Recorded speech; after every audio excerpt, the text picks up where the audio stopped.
All right, good evening out there. Final Fantasy racing community. We got impromptu Sunday night stream here for you. Yeah, who We're wants gonna to be watch seeing. football? Worlds Yeah, Collide I is where it's mean, at.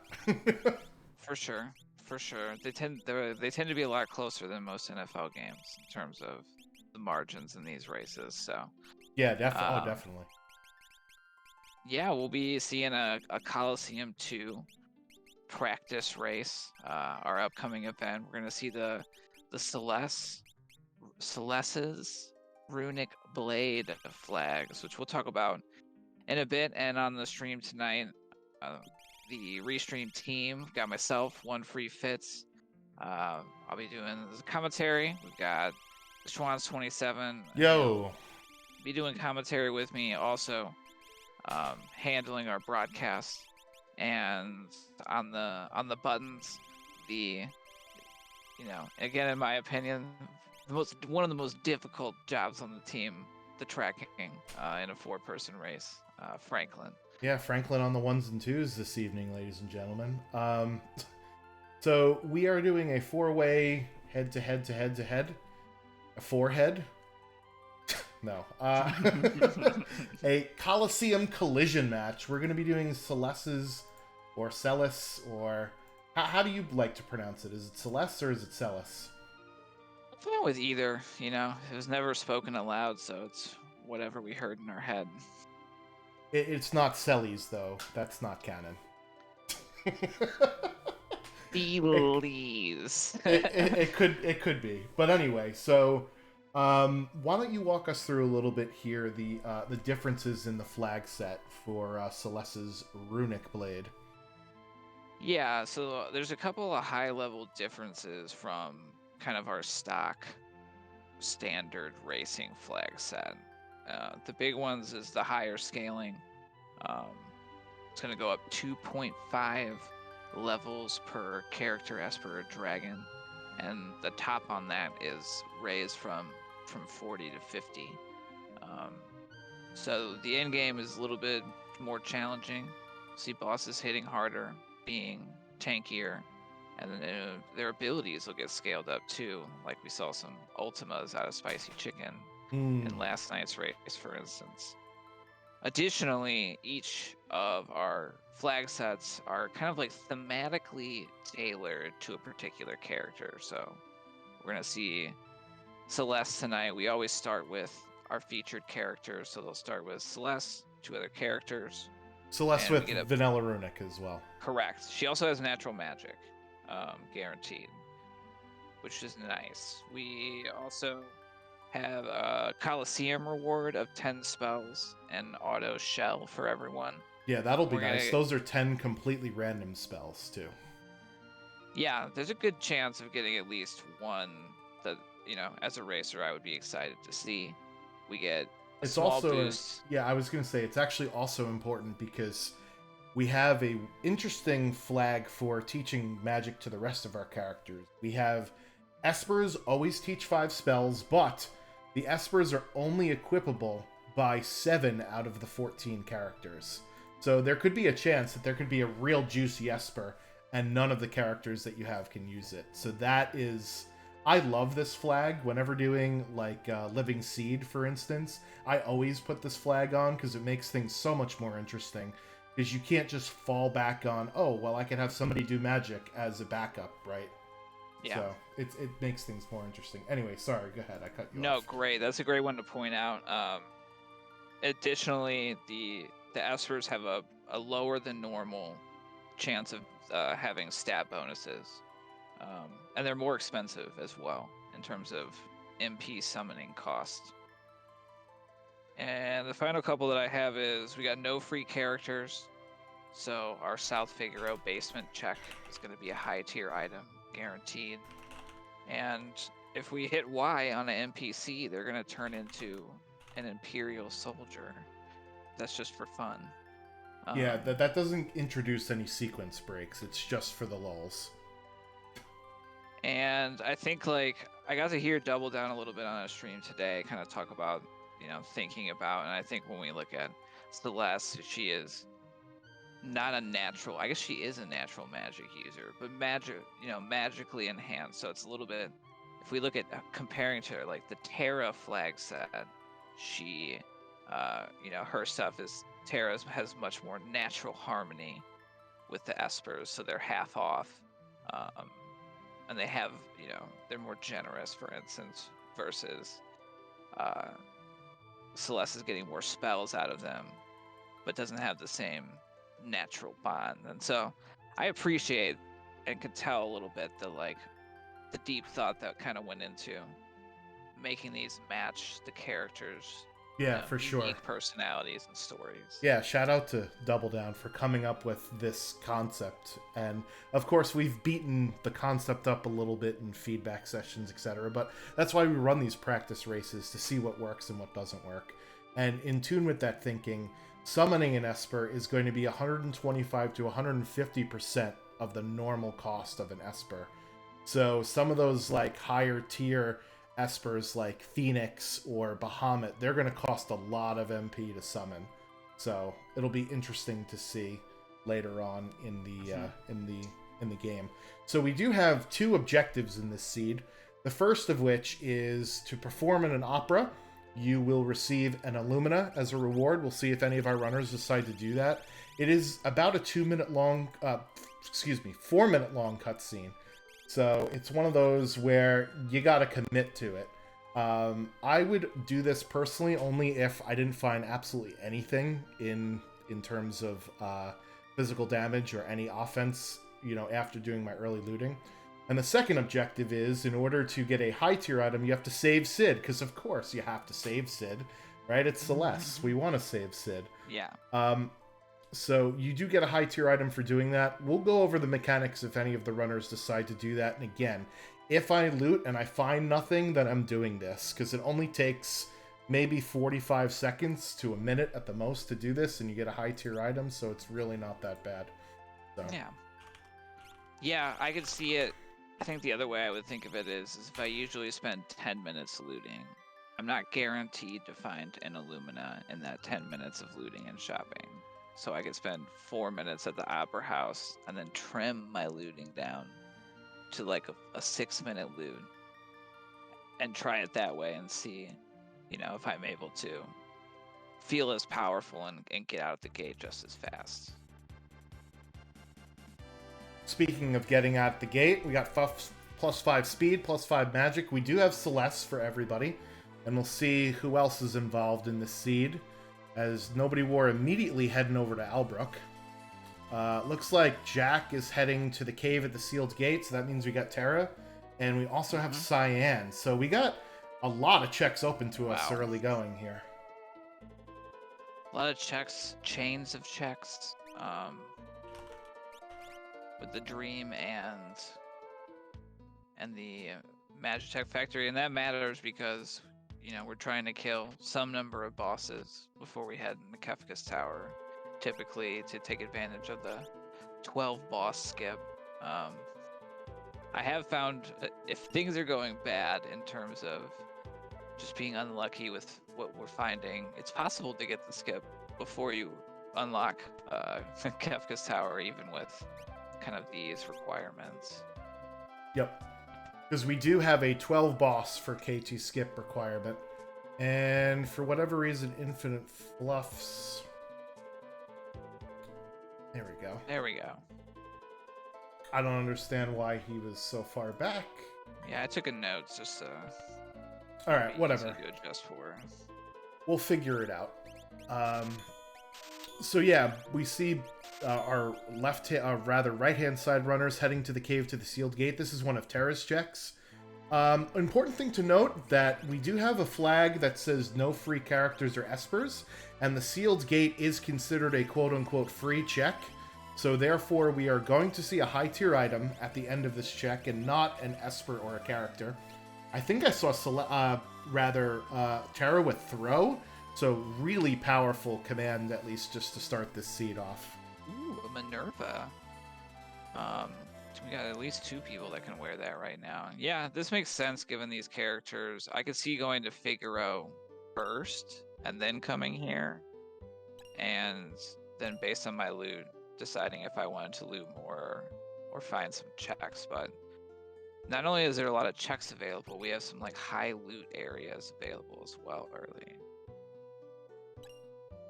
Yeah, well, like I said, all of the checks are going to be dead that are free, and with Celes and Terra, they famously have 2 free dead checks: the Cave to the Sealed Gate and the South Figaro Prisoner.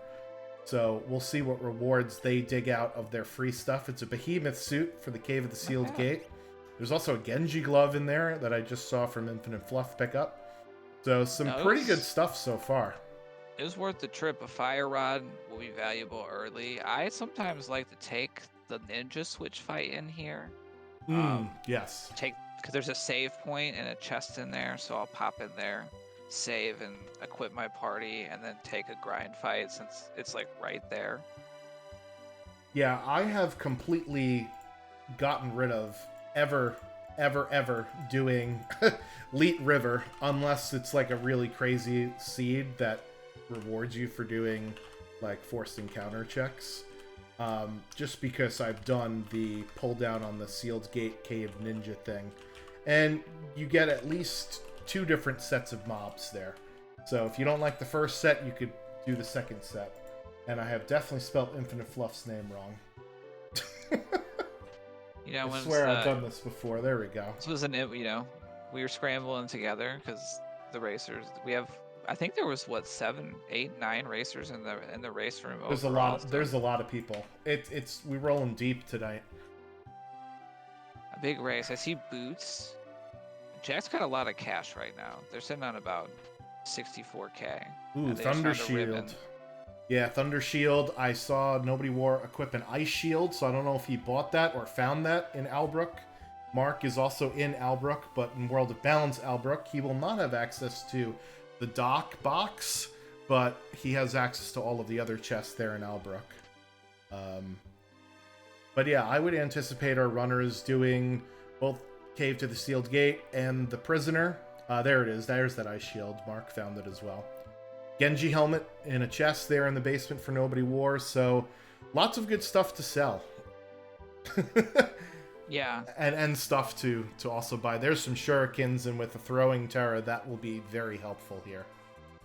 We've seen those in a couple of places. And here's our first look at the Coliseum from Nobody War. So what is the reward for winning a battle in the Coliseum tonight, Fitz?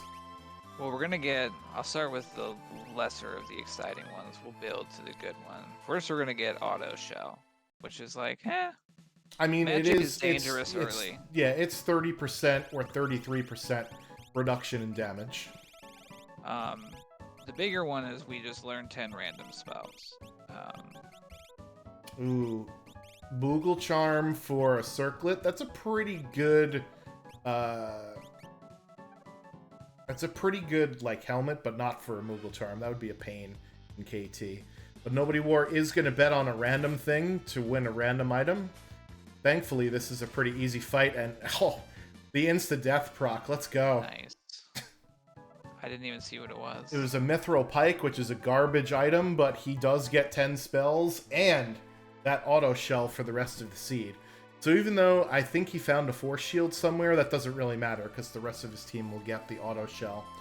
We'll see if he looks in his menu as to what spells he got.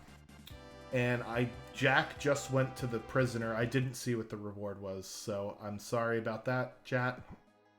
If somebody saw it, or maybe, Infinite Fluff will head down there in a second. The Zen Thief is 27,000 and is a Magicite. That is Phoenix for Mark there in the World of Balance. Not bad. Turning that little kid into General Leo. I like it. Huge plays to him. It's great. Gotta show it off. Yeah, I saw Infinite Fluff load up on those elemental skeins. So I expect to see a lot of those being thrown around with Terra. Ninja Stars Mark found. That's nice. Ooh. That cider bucket's got a Megalixir in there. Very nice for the final battle. Kafka will use Fallen One after the first turn. Reduce all your characters to 1 HP, so a Megalixir is a great thing to have there. Nobody War in World of Balance Narsh. We'll see if they decide to head up to the Welk check. That's one of Terra's checks. And we'll see if any of our runners decide to go to the Opera House, both for performing in an opera and to do the Opera House check itself, which has got some encounters in the rats up in the ceiling, and a boss when you drop down below. Jack is taking the Moogle Charm off and doing some grinding. So we'll see what he runs into. I didn't think that we had seen anyone take, get a couple of levels before they head to a check. This is not bad.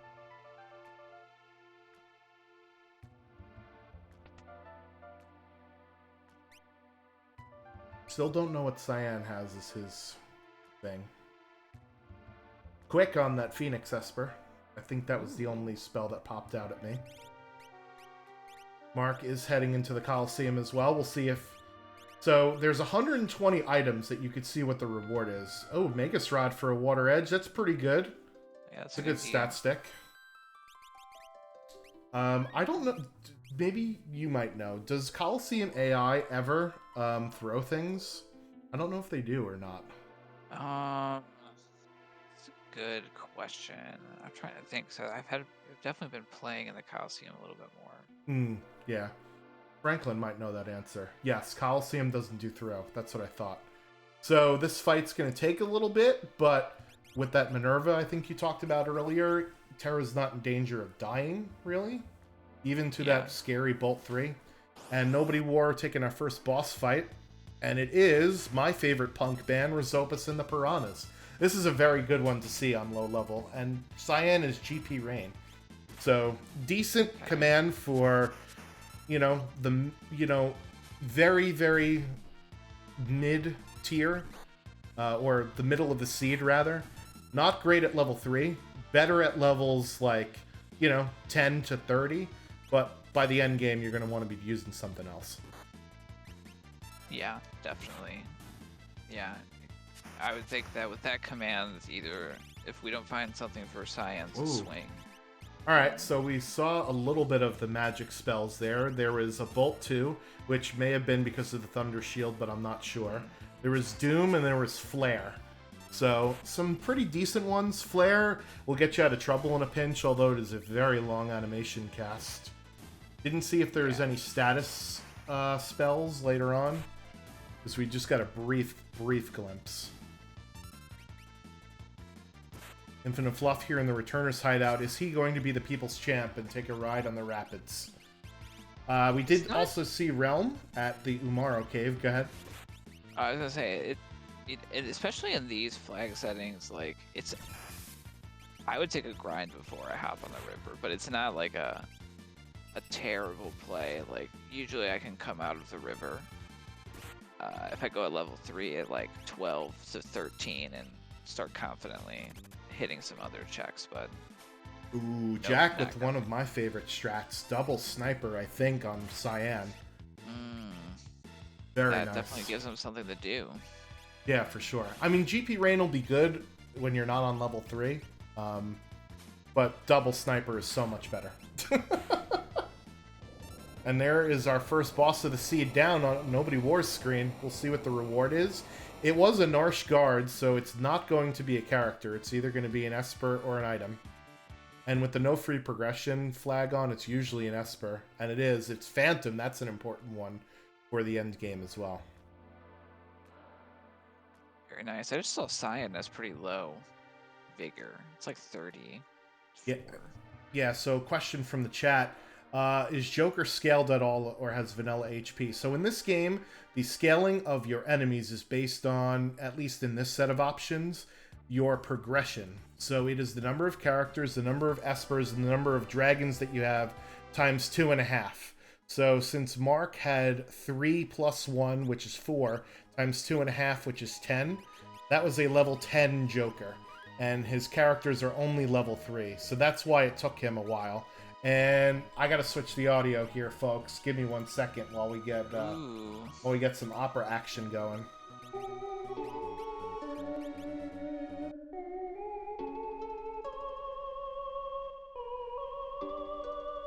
Very nice. I always have a couple of thoughts about this opera scene. Like first of all, the thespian that plays Maria has got to be like, what do you mean I can't perform?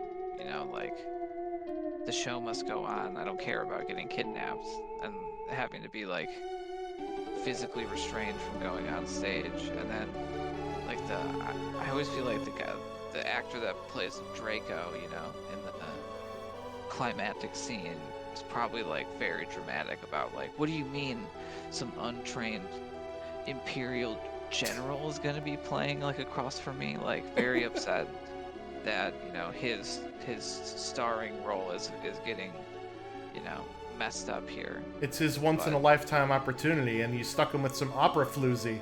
Like, what's going on? Yeah. Meanwhile, my least favorite boss in the game is what Mark and Jack are going to be fighting here with Air Force. Shouldn't be too bad with Terra and the throwing command with some bolt edges, but remember, the scaling is times 2.5 levels instead of 2. So these bosses are going to be much harder, and oh my goddess, this is not a good one here. The Thunder Shield means... Oh, the Pearl Rod is not going to work. Not going to help. That is going to definitely heal. Yeah, Air Force is rough to run into early. I think Jack might have a little bit less of a bad time because they took that grind. So they're kind of ad scaling, but still. Yeah. So Nobody War resetting out of that fight with Goddess. Mark taking down Air Force for his first boss. That was another Esper. Didn't see which one it was. It was way too fast for me. We did get Life 2 and Pearl on that Phantom Esper from the cave. The Welk check. So that's a pretty good one. Looking at the tracking sheet, it looks like Bahamut was the reward for Doma. Which is nice. Very nice. Yep, I wonder what just the saw it cost on that's gonna be. Yeah, just saw it on Jack's screen as well. Nobody War, undeterred by Zozo, is heading to the World of Ruin Zozo now, this time for Cyan's check. I saw that Bahamut had Fire 3 and Flare, and also cost 128 magic points. Jeez. Summon. Yeah, because I think normally it's in the 90s, so 120 is not out of the realm of possibility. But remember, as I mentioned earlier, the Esper's equipable is on random 7, so not every character can equip every Esper. So that'll be interesting to see which one of our characters can equip some of these really, really sick Espers. Yeah, that's a great point. I know you mentioned that earlier, that kind of that flag forces us to Jack showing off the Imperial NPCs waiting in line. But this flag forces us to make some tough decisions when it comes to characters we end up keeping, because you know, they might not be able to use any of the good Espers we have, or someone with a bad command set might be able to use all of the good Espers.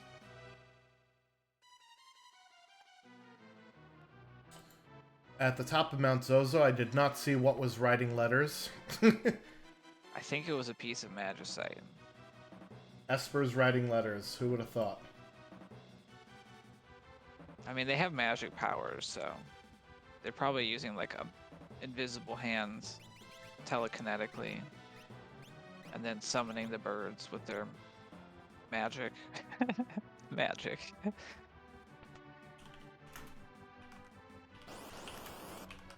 Yeah, I accidentally minimized the window on Mark's stream. My bad. Torado was the reward. Didn't look like it had any super great spells. We got a Goddess appearance again on Jackamus's side.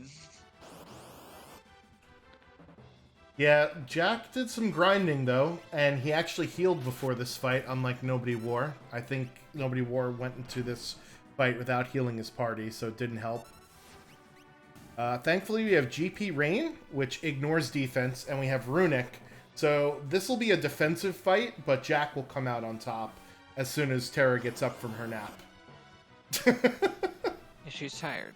It's okay. Oh, using that. That was a very subtle play. Celes has a Thunder Blade. Terra has a Thunder Shield. And so Jack used that hit to wake Terra up, and it also healed Really Terra. cool. Yeah, good eyes on that one. Got some ninja stars from Nobody War there. Nobody War, I don't think he did the dragon at Mount Zozo. I think he just went and got the reward. Yeah, I think so too. Jack also using Runic to great effect to neutralize a lot of, Ooh. but not all, as that Plasma can't be Runic. And we'll see who is disrupting opening night at the Opera House. I thought this was just going to be a boring performance, but there's something going on. We might have to chase this story out of the Opera House. I don't know, my tuxedo's in a ruffle right now. All the tuxes are being ruffled. And some sort of soldier is the one that was up in the rafters in an octopus costume. This is some Scooby-Doo stuff right here. Halloween was a month ago, dude. That is Fenrir. Oh, wow. That's a really important Magicite that Jack gets, and I don't know if Nobody War goes back for that right away. Terra can use it. Berserk and Doom. And also, yeah, it could be possible that none of our party members we want to use in Final Kefka can summon Fenrir. That's always the devastating thing about this flag set. Not the case tonight, though. And we got more delicious Opera House music. Oh, there we go.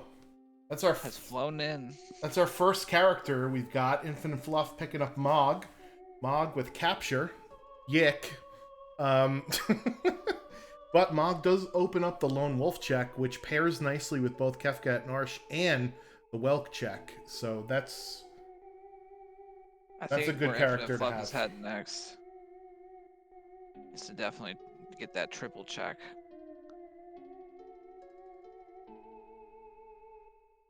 We see Jack looting returners. I think it's nice that we have I would say, kind of the full spectrum of,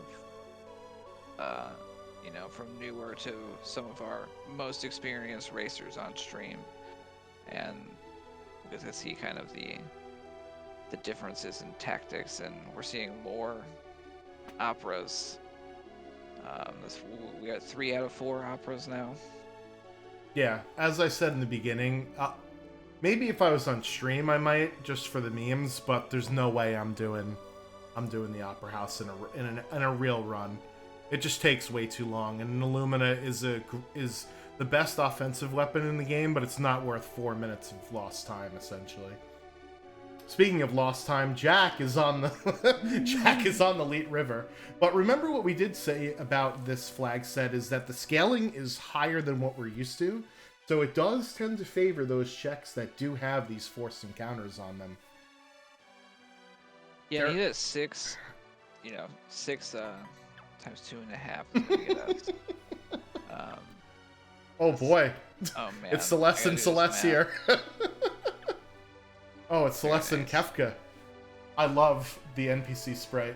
That was awesome. Oh, excellent. But yeah, for Jack scaling here is in the mid 10s now, which is when things get to about 20 is where they can start doing real bad things to our party if we haven't gotten the levels in time. And this is a good way to get back ahead of scaling and go raid. Yeah, for sure. Check. Maybe go into like a dream or Magitech after this. Yeah, because his enemies, if we're doing some math here, they're level 15 or so, right? Because it's 6 times 2 is 12, and then half of 6 is 3, right? So 12 plus 3, it's about 15. And he already had that Soul Dancer throwing stuff at his party, and it hurt. So we want to get rid of this as fast as possible. Mm-hmm. Very nice. Yeah, those are high experience encounters. I think they just hit like 20 for their party level right now.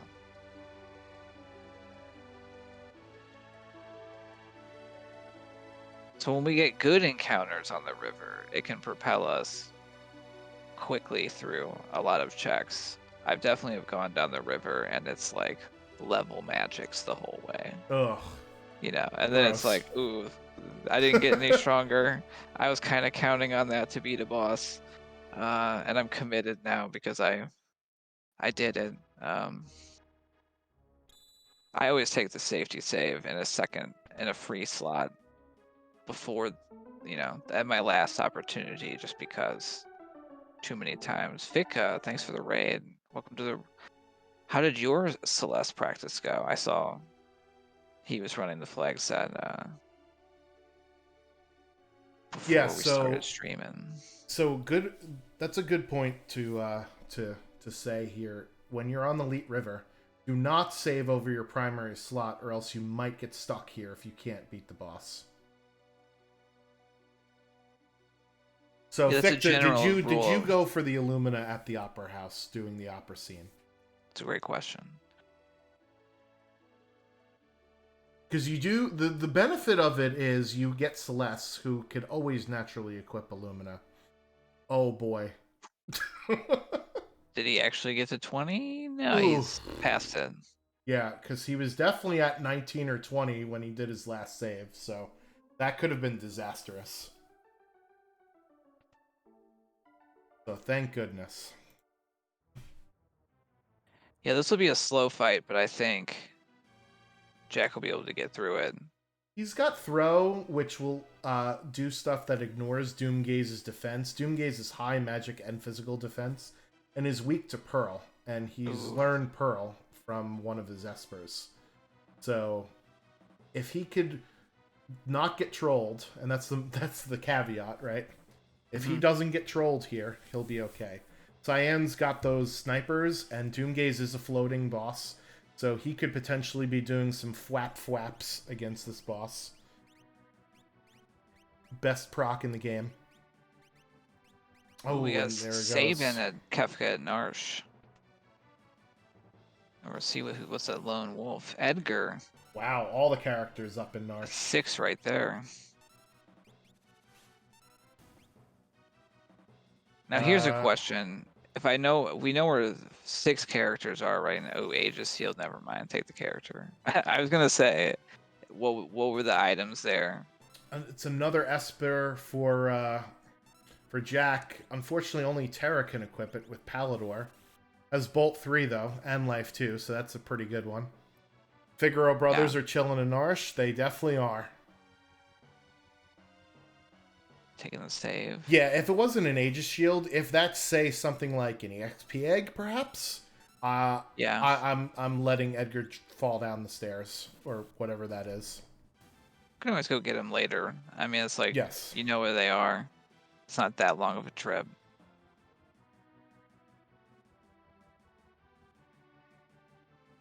I don't think I saw what Edgar had going on. Well, he's getting benched, so probably not much. Benched, he's being asked to be the crucial back line. The last line of defense. All right, I see you, Mr. Glass is half full. Got almost sync operas. I'm just here. saying, I've had it's very rare, but I've had Kefka and Narsh go real wrong, where my primary party died. Oh God.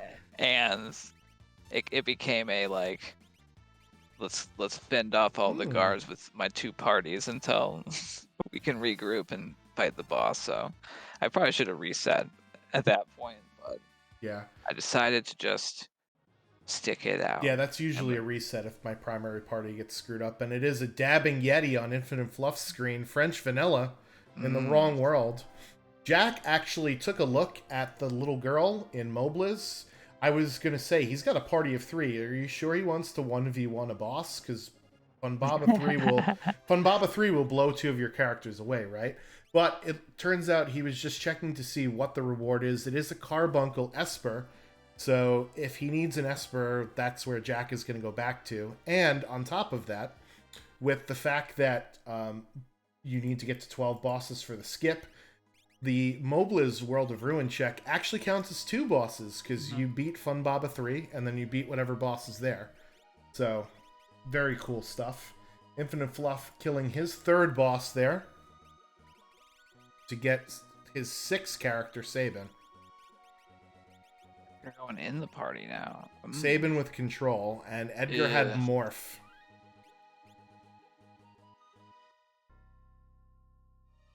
It is Dullahan here in Cyan's Dream. So Jack is deciding to go for a 3-part check here. Interestingly enough, as you saw the proc from the sniper, Dullahan, in spite of the fact that he is a undead-looking thing on a horse on fire, he is not absorbing fire. He's actually weak to fire, and he is floating. Go figure that one out. I mean, like, almost every enemy I feel like floats, and one thing I've started doing lately is if I happen to get the float spell and I have a utility casting character, I'll just like start casting float on everything before my sniper person opens up, because those procs are worth taking the turn. Yeah, for sure. Set up. It's a 3 times damage on floating targets. Mark, meanwhile, heading into the opera, not the opera house, the Magitech Factory, which is Celeste's other check. Now, Magitech Factory is 3 parts, but actually has 4 bosses, so we'll see if he decides to take the Mode 7 Minecart Indiana Jones Fun Ride Spectacular here at the end. Mm-hmm.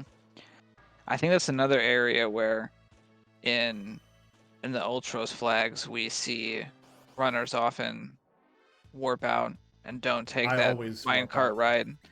But again, with the scaling, it's another place where if I'm here and I'm looking at my levels, or one of these bosses is like Ultros 4 and doesn't give experience, I might ride the minecart. Plus, again, we get that bone. That's the two boss sandwich there.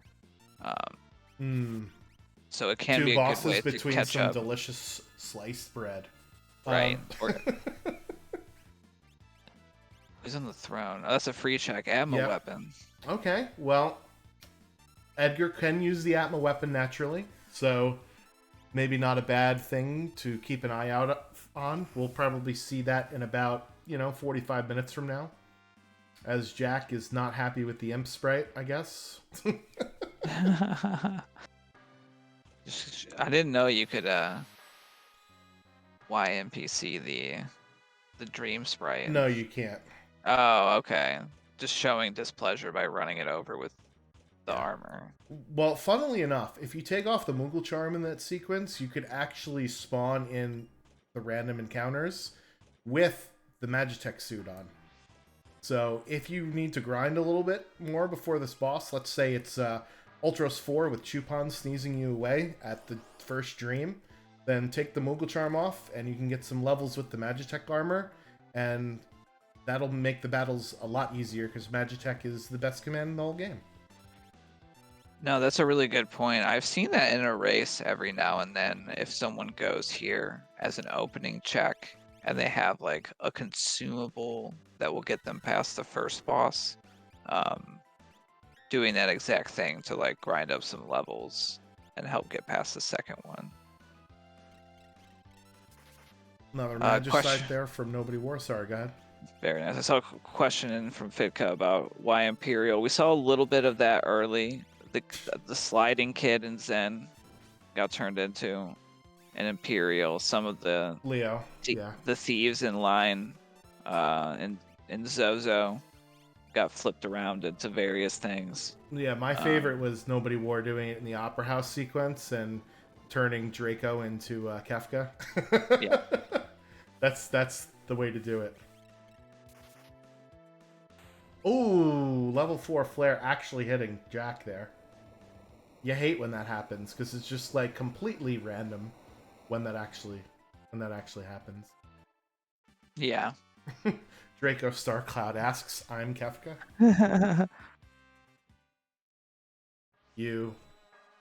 Another Magicite for Mark there, and he is heading towards our favorite Mode 7 cutscene in the whole game. Yeah. The And minecart grind. Infinite Fluff is on a completely different path than everybody else because he has Edgar and is going into doing the Gerard checks. Another Okay. Magicite for Jack there with Golem. Not a character. What's interesting about hitting the character requirements so early, where our skip is not based on going over requirements, is I would start saving before every check. And if I see a character, I might just reset every time and go somewhere else. Unless, oh, free checks, there's no free characters. So, yeah, Correct. I would want to be careful because But if you have your going up, party already set, though, right? That's the yeah, thing. If your party's already set, you don't need that extra character, and it's just going to give you increased enemy scaling. Like, you don't want it. Ew, get rid of it. Get it away from me. yeah, I mean, we already have like throw. We have someone swinging an Illumina. I think it comes down to like we'd have to see like Oh God, that was a maybe a nasty natural fight. jumper. That was a nasty fight that Mark just ran away from there. Oh, on the minecart ride, was that? I didn't catch It it. Was was the? Ninja and something else that you could Oh, throw. okay. I was gonna say, was it Madam and Outsiders? That's my Almost. always the one that makes my heart explode. And speaking of hearts, Data Luma is on our engine pasta here. What is So he delicious. I don't know what he's doing. He got hungry. He's got to carb up for his next before his next outing here. He's been down here furiously making pasta with kicks and punches somehow, and gone.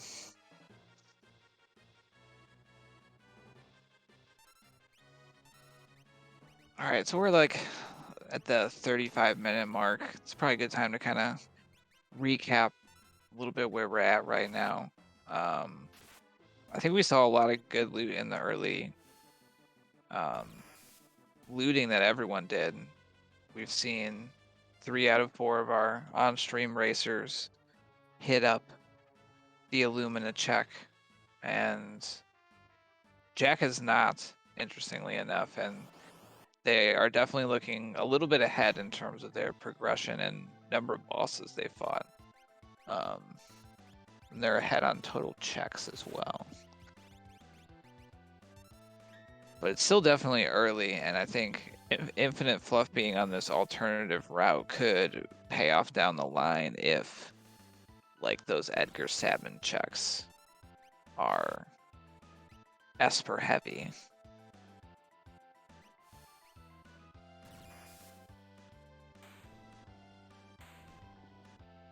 Let's see, I think we already saw the dream. Yeah, there's 3 Espers in Dream. Including a golem. Nice. Jack taking out his first dragon there for an Aura Lance, so once he finds Mog, I don't know if he picked up boots. Maybe that's something for Jack to consider. I'm getting Esper 7 here for Jack. Oh, and it's Lore Lock at the end of the Magitech. Wonder what lores he's got. And it's Guardian in the sky. blah. Ooh, some Bolt 2, that's good. We got throws. I saw Pearlwind and Clean Sweep and Arrow. Some of our better lures. Yeah, Arrow's a very good one. Wind-based. Not a lot of wind-based stuff in the game. Meanwhile, Infinite Fluff saving at the Ancient Castle here. We'll see if they decide to do a dragon.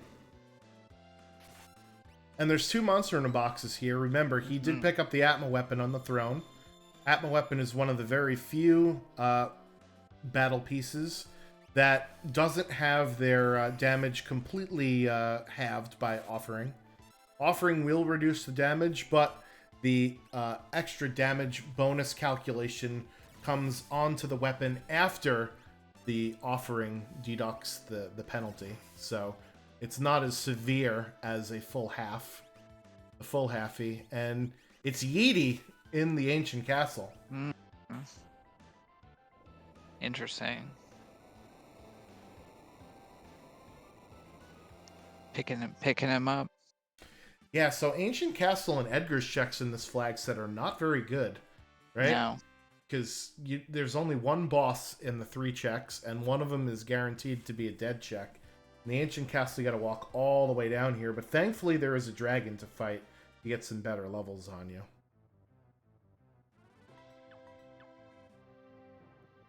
Jack is looking for his 4th character.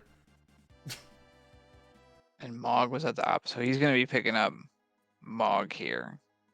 And then I wonder if having that Mog, if they go do the Narsh double check after the Opera House. Yeah, I don't know if they did Welker yet. Did they do Welk? Let's look at her. Let's look at her handy dandy. Yeah, if only there was a way to tell. Yeah. Shout out to Franklin for filling out the spreadsheet. Appreciate it. They have. So they only have the 2, but those are both, you know, they're probably starting to look for characters at this point, I imagine. There's the potential to find 2 there.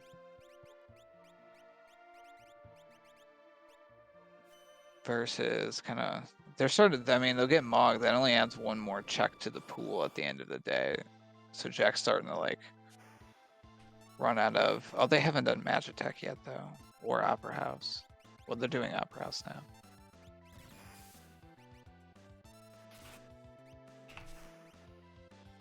Ultros gone. Quick appearance. Poof, and you miss it. It's yeah, those Illumina starting Very to. nice. Now that those levels are getting up there, starting to swing for some nice damage. Nobody War is going to pick up his other 2 pieces of Magicite, including Golem. My precious. That was an awful impression. I don't know why. Usually I could do a pretty good impression, but just something happened there. I think that I could tell the effort was there, and that's what matters. You didn't half go for it. Yeah. Yeah, so unfortunately Celes can only equip, you know, half of the espers that Nobody War is unlocked. Yeah. Yeah, Dream also gets a bit of a nerf in this flag set too, because it only has 2 bosses instead of 3. But you do still need to get to 6 characters and 9 espers. So. That's very true, and on top of that, I would say that we're only getting the 3 sword tech unlock instead of all 8. Not that we haven't seen a sword tech character, so. All right, well, Infinite Fluff just won his Coliseum fight, and that was a flame shield. I didn't see what he bet, but that was the first decent thing I've seen come out of the Coliseum the whole stream. Yeah, I agree. That's a little bit of the.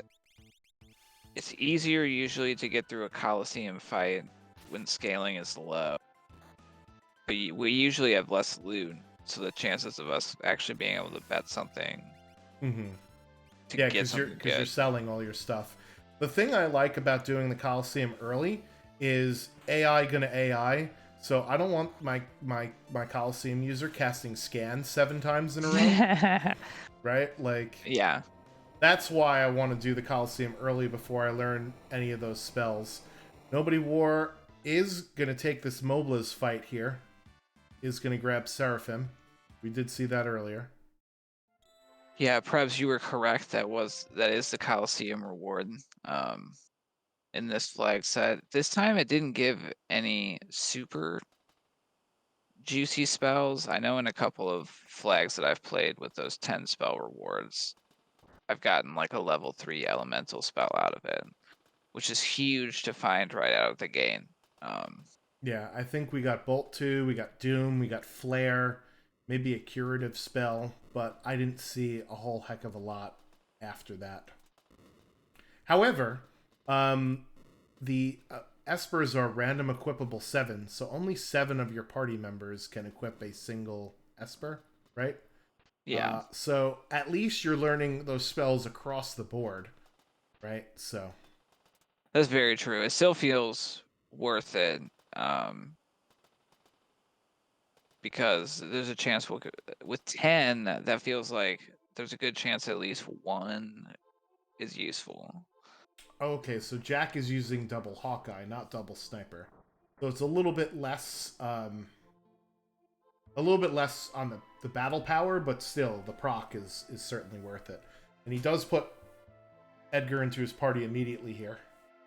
We'll see what he decides to do for Kefka at Narsh. He's going to pick up Sabin, and all of a sudden, he had 3 characters most of the seed, and now he has 6. And just like that, a terrible, terrible HBO show. Sorry, what? Did I say that out loud?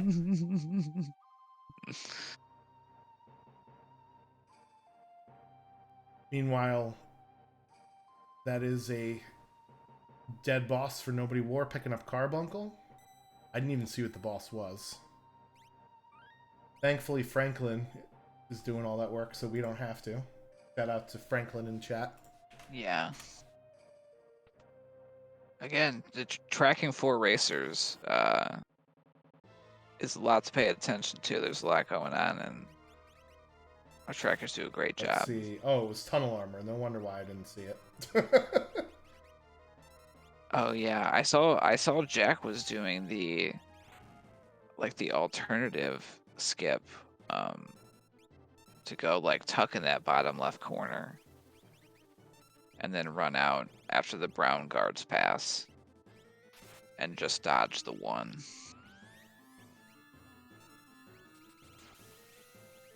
Which I didn't know that was an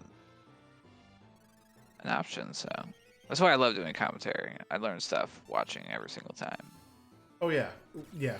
You always learn something, or there's something cool that happens that you're like, oh wow, I could incorporate this into my next run, right? So yeah, when I was first starting out, I didn't even play a seed, and I watched just so many races just to see what was going on. And I remember doing a seed one time, and I wanted to do Ebbett's Rock, and I'm like, oh, I'd never seen any runner actually do this on stream. How do I actually go do this? And same thing for Phoenix Cave. I'm like, I've never seen anybody actually do Phoenix Cave. How do I do this? Because I completely forgotten, right? yeah. We see Infinite Fluff as an was that a character here too? It's Did I Gao. see Realm? It's Gao. Oh, it's Gao. Okay. Realm is in Yeti Cave. So he could go get Realm if he wanted to. Yeah. Oh, it's because that landworm encounter was the first fight, and that's a Yes. very high experience. But these M-Techs are nothing, I'm pretty sure. Do they even... Yeah, no experience fights. I hate seeing those when I come to a fixed encounter place. Yep. Ooh. Okay. And this is the palette swap that you hate to see. These are... There's definitely a couple, Yeah. Playing so many seeds. This is Skybase. Oh my, wow. The blaster. They can do like the double, triple blaster counters. Ugh. Ping! I mean, wow. I guess Celes has the Illumina, so... Complete awful. It's very scary, but huge experience. Vanilla Gao. Rage and dance, as every boy that was raised by wolves should be. The most uncontrollable commands. Let's see what we got here. Behemoth is okay. That's Meteor. Let's see. I'm not seeing anything else. Great Behemoth is also Meteor. Wooly is probably the only good one there with the Ice 3. And When you are raging as a monster, you do gain their elemental both weaknesses and immunities, and Wooly is immune to everything, I think, but fire. So it makes you sort of unkillable, and you have Ice 3, which is a pretty good spell, right? So Yeah. not a bad deal. Mark is in Zozo here, so they will get to the top of the tower and get another piece of Magicite. They are looking for their 6th character. Little do they Here we know. go. Little do they know that it's up at Narsh. Converting thieves into soldiers. Doing some recruitment on the way up. Wasn't Goddess up here? Yes. We're gonna see Goddess at 5/9 progression scaling instead of, I think the highest we saw them earlier was 3/3. So I expect an even scarier Goddess here. Running up Mount Colts for Jack. We got an Inferno in the waterfall. Yeah, I love that Infinite Fluff has completely different characters than the other two and is doing completely different checks. One of my favorite things about Worlds Collide is there's not one way usually to beat a seed. You can go many different ways, and that's, I think, what this race is showing us, although he has 8 characters and only 2 Espers, so we'll see how that plays out for them here, Cotton. Nobody Warm, meanwhile, we'll see if he goes to Magitech 3, and he'll get Lock. Yeah, we're seeing that was a pretty weak Flare Star though. We're seeing Flame Eater throwing some higher ability scaled things out there.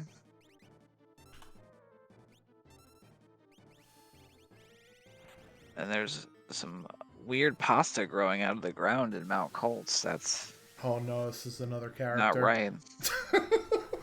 Wow. God. That's just, unfortunate, and also like I feel like I've been in a situation where it's kind of just like,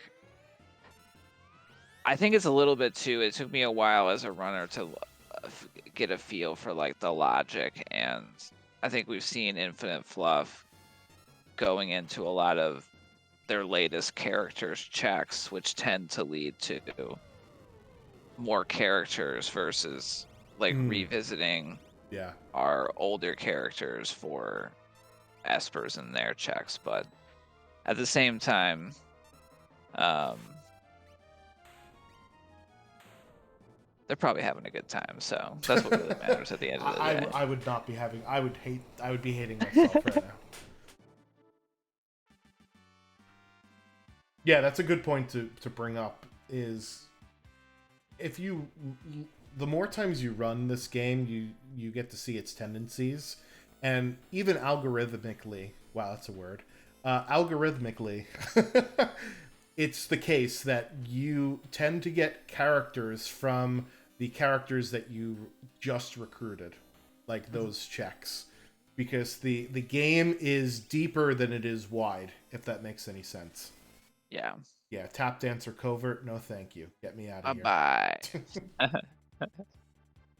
And like the thing is like, our tracker Franklin has posted, I feel like a few times just since I've joined the community, at length explaining like how the character Esper like placement.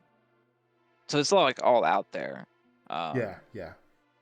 But it's one of those of like, there's like seeing it and then experiencing it, right? Or like statistically something may be true, but as humans, we get bad with statistics sometimes. Like I was talking to my statistician buddy about Worlds Collide a little bit, and he was like, you know what? If we figured out, for instance, that like Burning House actually wasn't that slow, that like half of the people would be like, well, I don't believe that. Like yeah. Well, like even if we could prove it with like stats. Yeah. Because he's a big baseball guy, and he's like, it's taken like 40 years to get like most of baseball to get on board with like stat-based decisions, and then there's still like a solid chunk of teams or managers or whatever that's just like, man, my gut. So there are a lot of people like I listen to sports talk radio, and there's a lot of people that hate analytics. And I was like, well, as a fan, let me ask you this question. If I told you by doing this you get a 17% increase in the chance of winning the game, wouldn't you do that every time? Like, but yeah, so Yeah. Mark is going to get his go mode here. Jack's going to get his go mode here at the bottom of the... Oh, no, he's not. Wait, he's got 6 and 9, does he? Oh, he Yeah. must be doing more checks to kill more bosses, maybe? This is him picking up. I was looking at the sheet too. It must be for the bosses. Yeah. I mean, that is a very fast boss check. Yeah. I tend to beat the drum of the Zozo clock isn't that bad, because I can do it in 1 to 2 minutes. Yeah. And a lot of people are like, oh, I just hate figuring out the puzzle. But trust me, I will make a video, I will put it on the Worlds Collide channel, and then everybody will be setting the clock. It'll be like daylight savings. It'll be that easy. I know, but I still haven't changed my car clock. So I'll fully admit that maybe I'll still be like, I'm gonna have to. You mean I have to sit down and make my little paper sheet ahead of time? That seems like too much work. I'm just skipping the clock.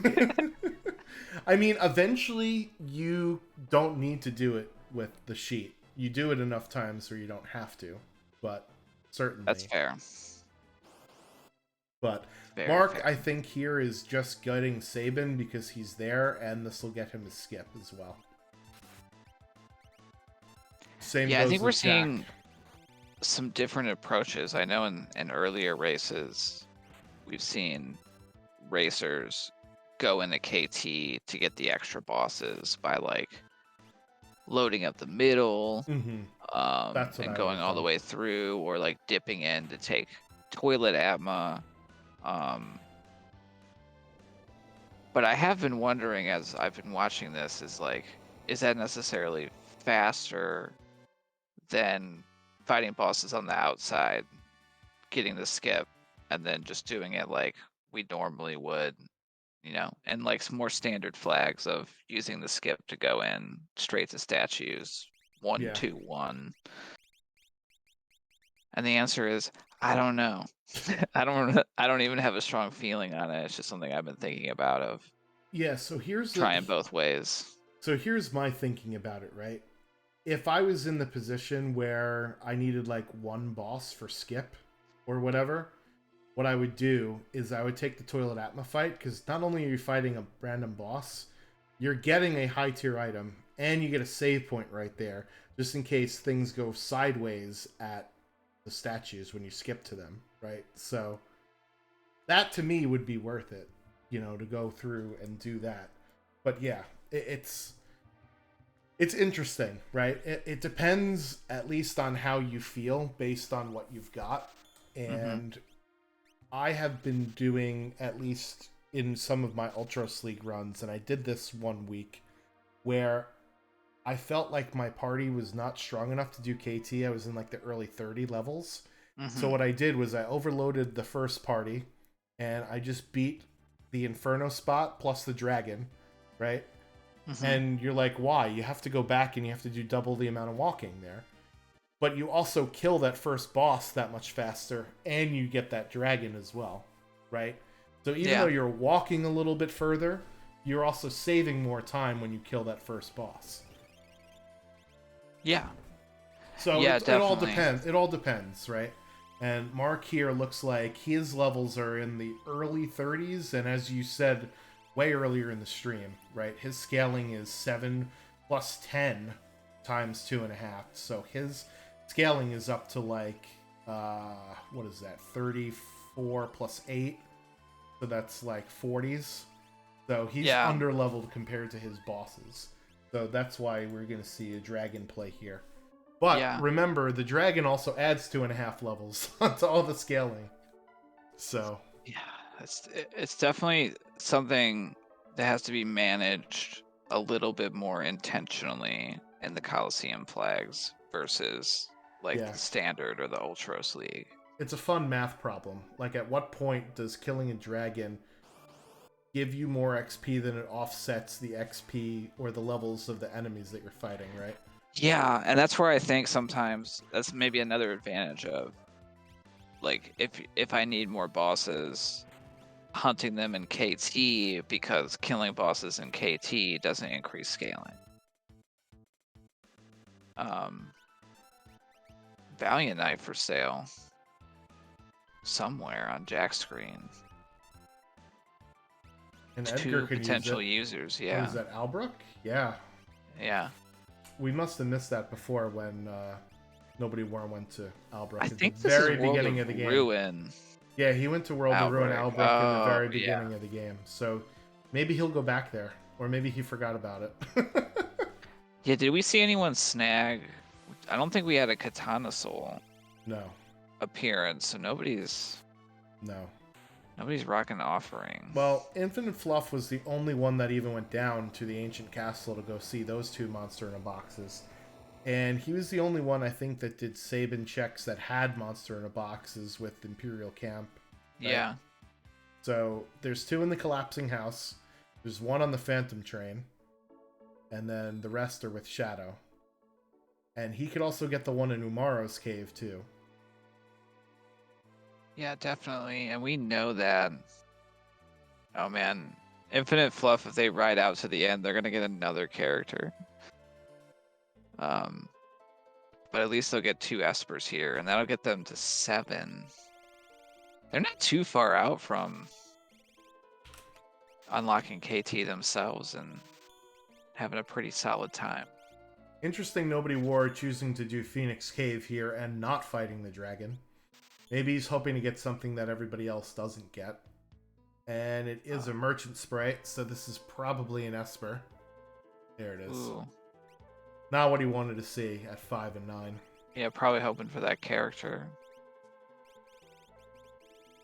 Meanwhile, I think Jack is our first in the tower here. Yes. Yeah, 59 switches.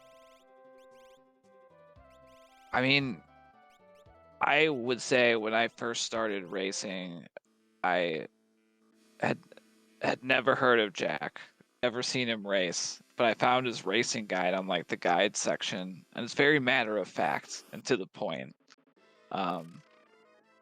But he's, very fun to race with, and I think sometimes brings a little bit of like the against the grain thinking that can pay off when, it's backed by a lot of experienced, long time. He just knows a lot about the game.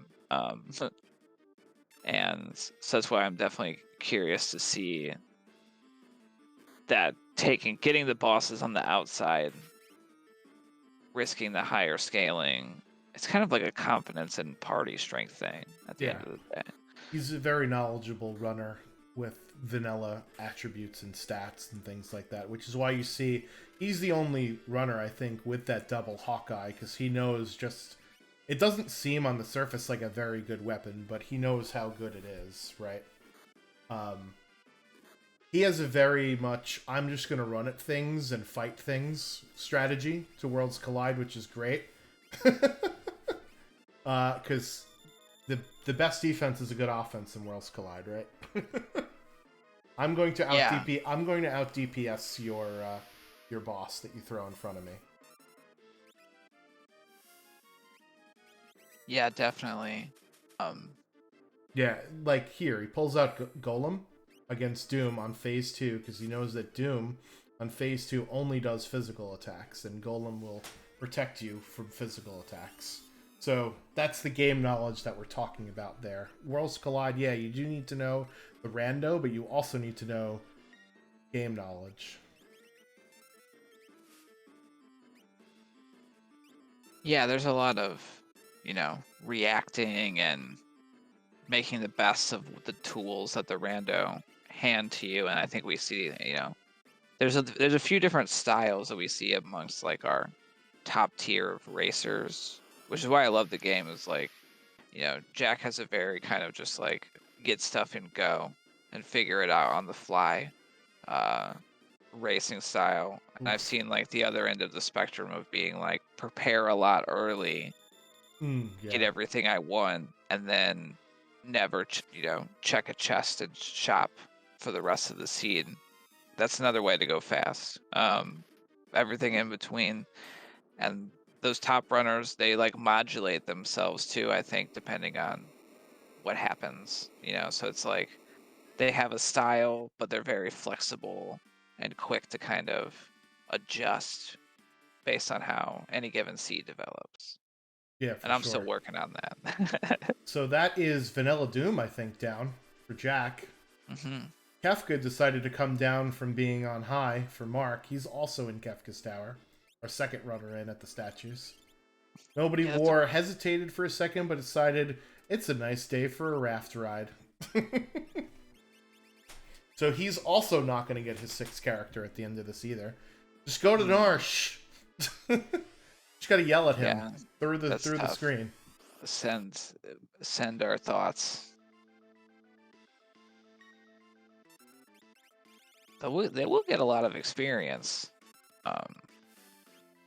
Nope, they're running from everything. Never mind. They're looking for that character. Yeah. This wouldn't have been the place I would have gone for just getting my last character, but... Yeah, what else is... They are running out of options. I think...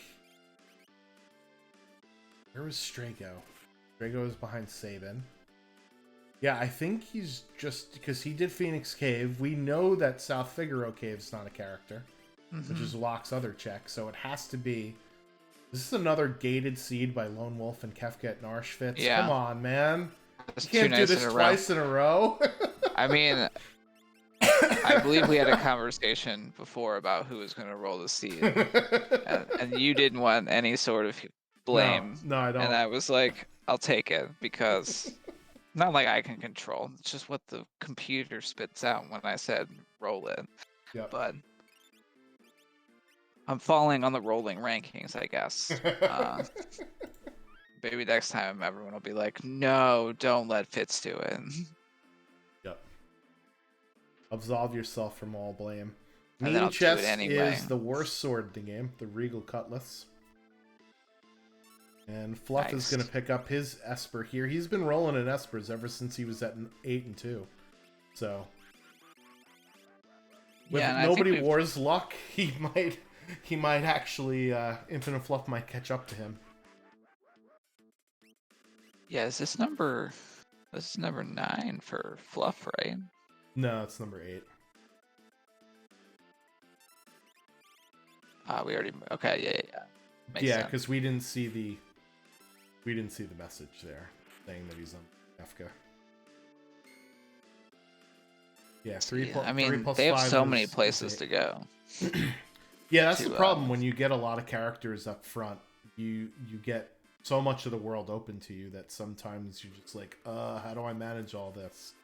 I think looking at checks they haven't gone to. They're gonna go try to buy one. Oh, they're going to Collapsing House. Yeah, that's not gonna work. So Collapsing House is considered free progression, and we have the no free progression flag set on. So unfortunately, this will not be it. It's 48,000 in the World of Ruin. It's actually cheaper in the World of Balance. But he's stuck in here. He can't leave because he has Sabin, right? And once you trigger the Collapsing House check, you can't leave. It's like the Roach Motel before of being like, I'm gonna go get the thief, and then I mean there it is. If they don't open any chests in there and they're hunting he just tried to warp out. Yeah. And they're looking for an offering, so Yeah. It's not the worst thing that could happen, but right, he did pick up the Atma weapon on the throne. I don't think anybody else did. But yeah, just blazing right in for the kid, a true hero. I know most of the time I'm like, hold on, I need to rescue this treasure before I pick up this child. This lady doesn't mind if I take her stuff as long as I get the kid out. No one really gave us specific instructions on what we were supposed to do inside of the Collapsing House.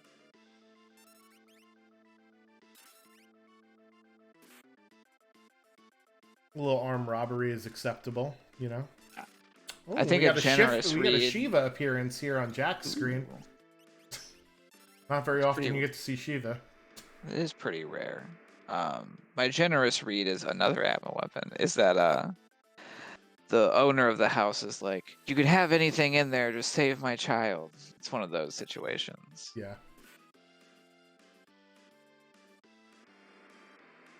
So I think Infinite Fluff will be heading in.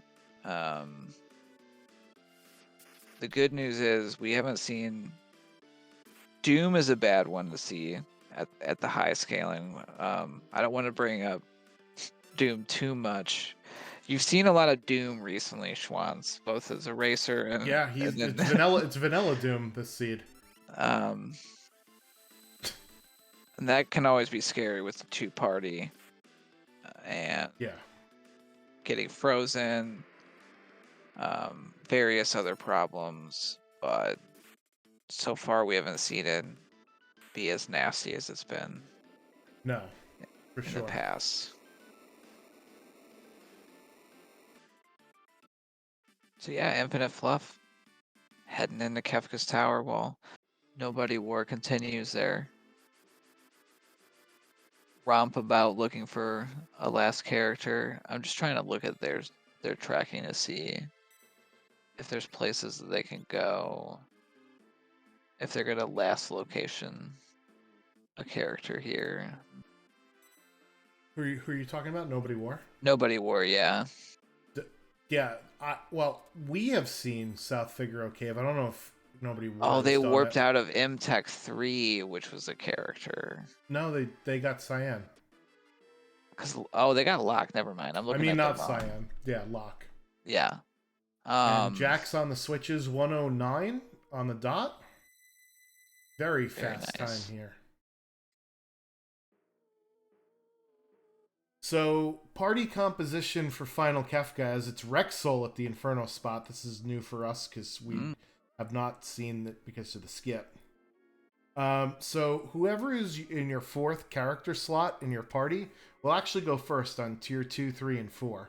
So, if you have like instant death or something that mutes or something that can hit girl right off the rip, that's who you should put in your 4th slot there. As Nobody War gets another boss down, but unfortunately, not a character. Woof. And Mark That's is barely tough. holding on here for Doom. Oh, he's got Genji go Double? Valiant Knife? Yeah. Double Valiant Knife? Ooh, there we go. Very nice. Ekes that one out.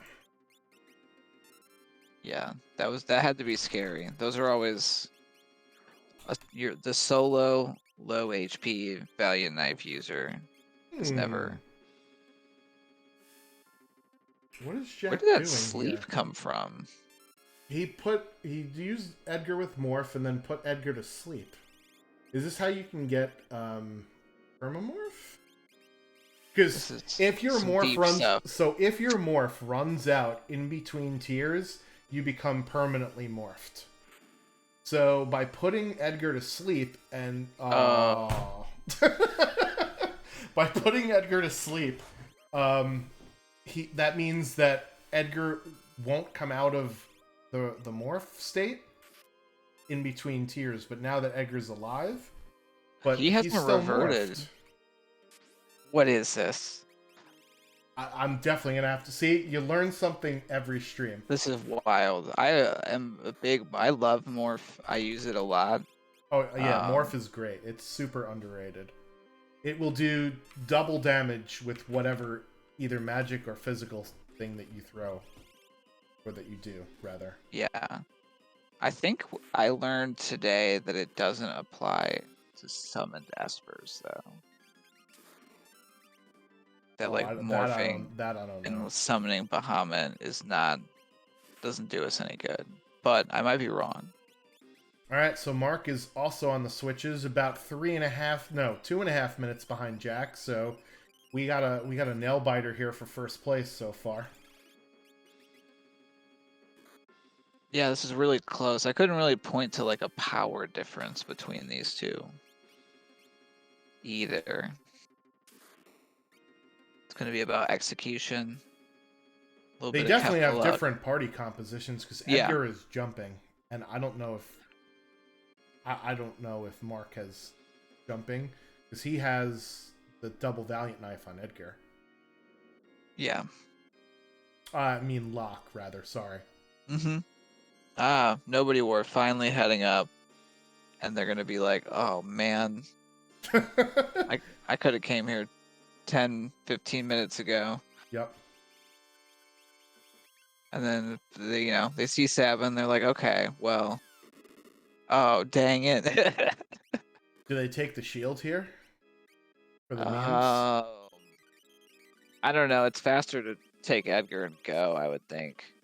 At Yeah, this but point. then he gets boss number 12 as well. Ooh. He could always load up on the Atma and hit that real quick. But that's a fair point. It would be a little bit of time to fight Kefka and Narshir. Yeah. And it would increase scaling to pick up Sabin as well.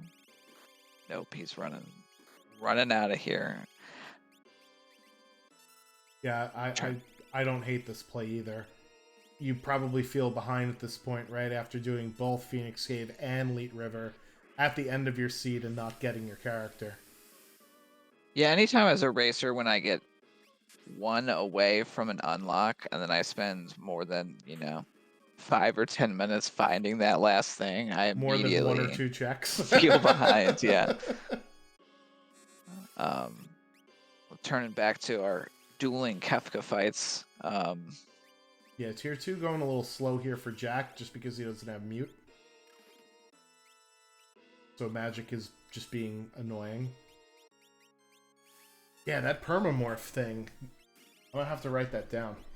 Yeah, if we get Jack in an interview, that's my number one question. Is like, how does that work? What just happened there? Ooh. Oh, Mark casted Life 3 on Locke. Locke went down after tier 1, but thankfully got back up. Yeah, that's another thing that I've learned to be careful with the low HP Valiant Knight user is getting that last hit on the short arm. Yeah. They often count. Everything. Yeah.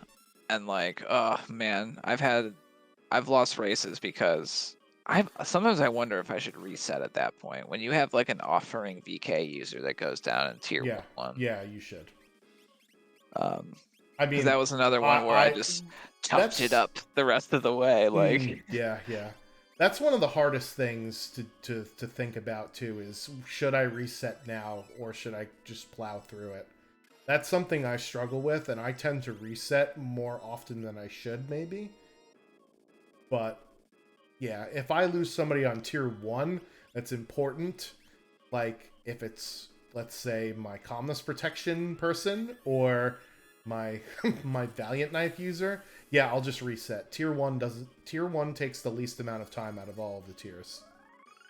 For me anyway. Alright. Yeah, definitely. I've got the details on this morph biz thanks to Franklin. There's a few ways to do it. I knew about, I think, the quick way. But the other way is like if the morpher is in a state where they're unable to revert when their gauge runs out, and so like sleep, stop, or frozen would be the 3. Yeah, we only have access to sleep and stop, and that's the nicest one that we want to do, because the game does it one time, but if they're unable to do it, it doesn't try to revert trance again, and so they'll stay that way for the rest of the battle. Yep. Unless they're killed. Which is what happened to Jack. Edgar got knocked out, man. to quote Friday. I've never seen it with sleep in a race. I've never seen that done either. I've only ever seen it done, where the ATB runs out when you're transitioning tiers. Yeah, 3,500 damage on those procs from Hawkeye. So even though its battle power is in the double digits, What is nobody war? Oh, he's going to loot this now? I thought he looted this at the beginning of the game. I don't think. I I know, think I know he they went to didn't. Albrook, but Yeah, I don't think they did. I think they were the only one on the stream that interesting.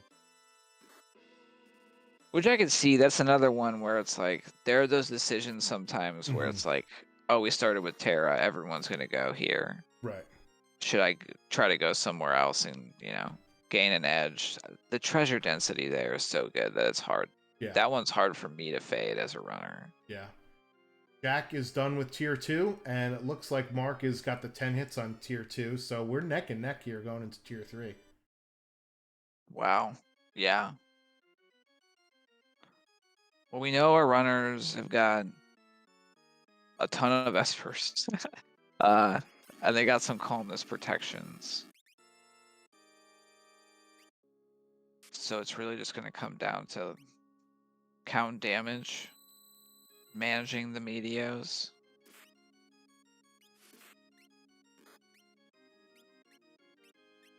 Yeah, so And we did see throwing. Mark pull out Phantom on tier 2. It is one way to get rid of calmness on tier 3, but I think we've found Golem and Fenrir both in this seed. Yeah. It just is just a matter of did one of our runners find that. We also have Life 3, I see, in Mark's list of spells. Mm-hmm. Jack's coming out with Fenrir here.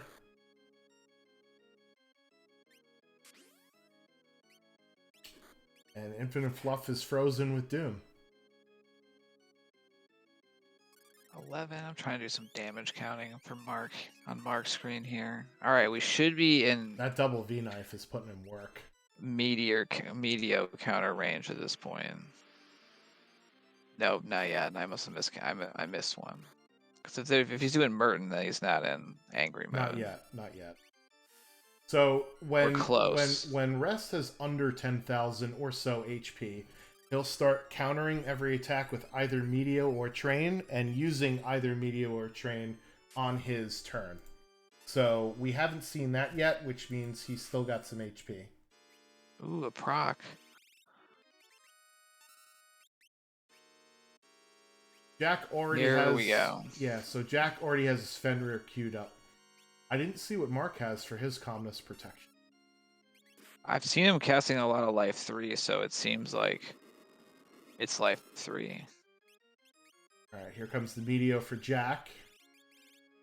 Unfortunately, all 3 of his party members, or all 4 of his party members, got hit with it. This Thunder Shield should do it, though.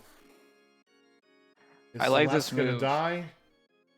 Ooh, Celeste is gonna bite the dust there.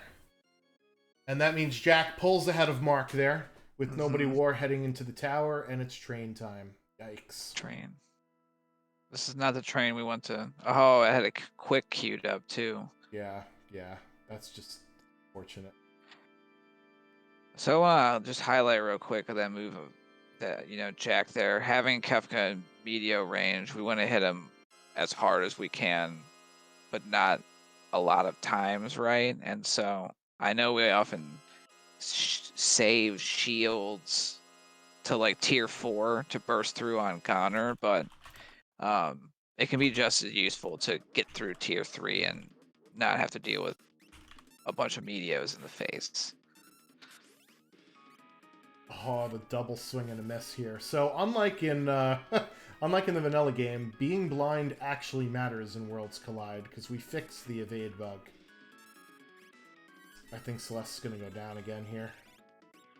Nope, that Illumina is saving. Yeah, so far it's okay. Valiant Knife on Celeste over on Jack's screen, and he's gonna keep her at 1 HP to get more damage. Wow. Ooh, Terra eats. Tanking the hyperdrive. Oh, he's got to heal one of his characters, though. Or finish the fight now.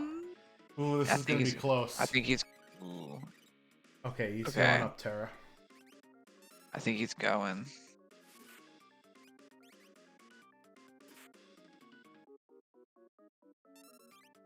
Oh, no. Oh, Edgar's in the air. Alright, so Edgar will survive. Terra will survive. Celeste and Cyan, unfortunately, will not. As Mark does recover and is up against Kefka now as well. Infinite Fluff getting through Doom there. They were having a bit of a time. Alright, Kefka's not dead for Jack yet. But this is Ultima counter territory. When Kefka gets under 10,000 HP and he is not charging for Goner, he can counterattack with some nasty stuff. Hyperdrive, shield Havoc swapping. Wing. Throwing out a Runic there. So important to note, Hyperdrive actually can be Runicked. So that is probably why Jack did that. Havoc Wing cannot, but thankfully he's got the image status. Yeah, Jack showing good patience, waiting for that charge to start, and hit him with everything.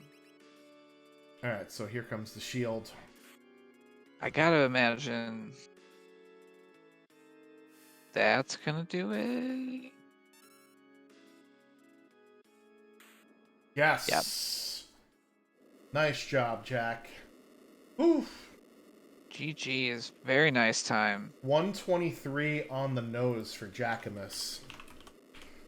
He is tonight's on-stream winner. GG Jack. See if we can get him in here for an interview. In the meantime, we got Mark on Final Kefka as well. Oh. Dang. We had a couple of fast times in the race room. Yeah, Jack was actually in third in this race. We talked about having other people not on stream. Falcon hit 111.28 and Gar 119.24. So some pretty quick Gar bouncing back. I know Gar had a tough race on stream. Not too recently, and good to see them getting a good one in. All right, let's see. We got some. Let's probably turn our attention to Mark here, taking a goner. Lock will go down. Yeah. That full show makes us a little bit. This is where that 33% off damage feels nice. Yeah, for sure.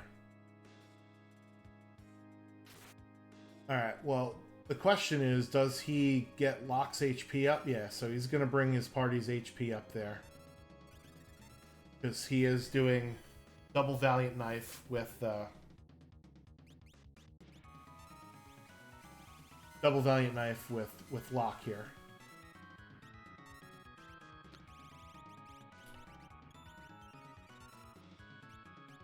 Welcome, Gar.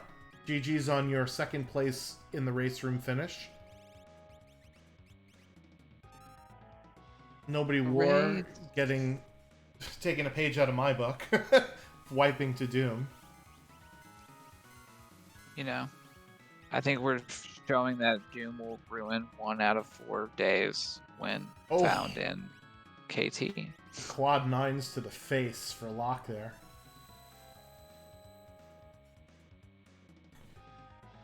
Alright, we gotta be getting close for Mark here. It's just annoying to have to wait for Kefka to start charging Goner. There we go. This should so annoying, but so crucial.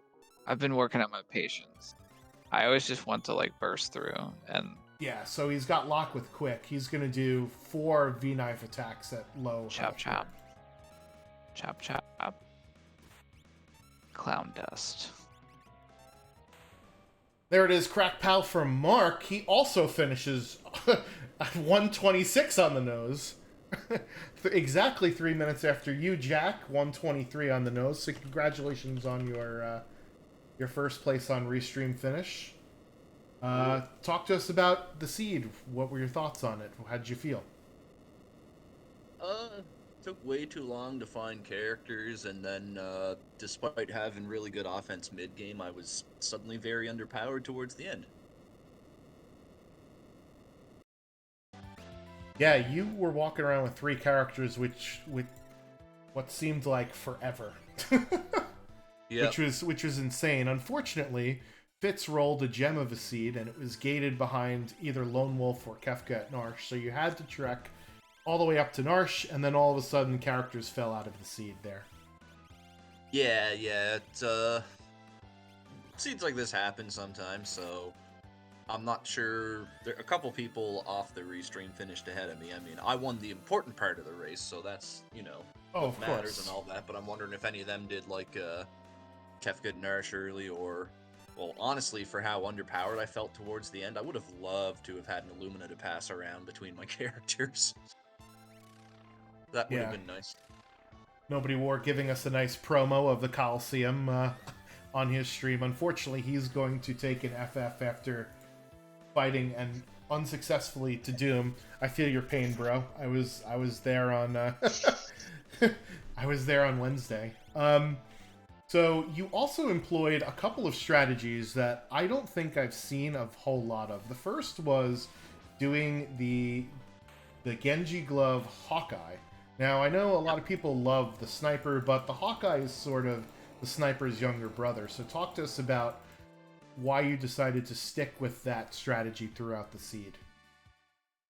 For Cyan, at least, that was the best he could do.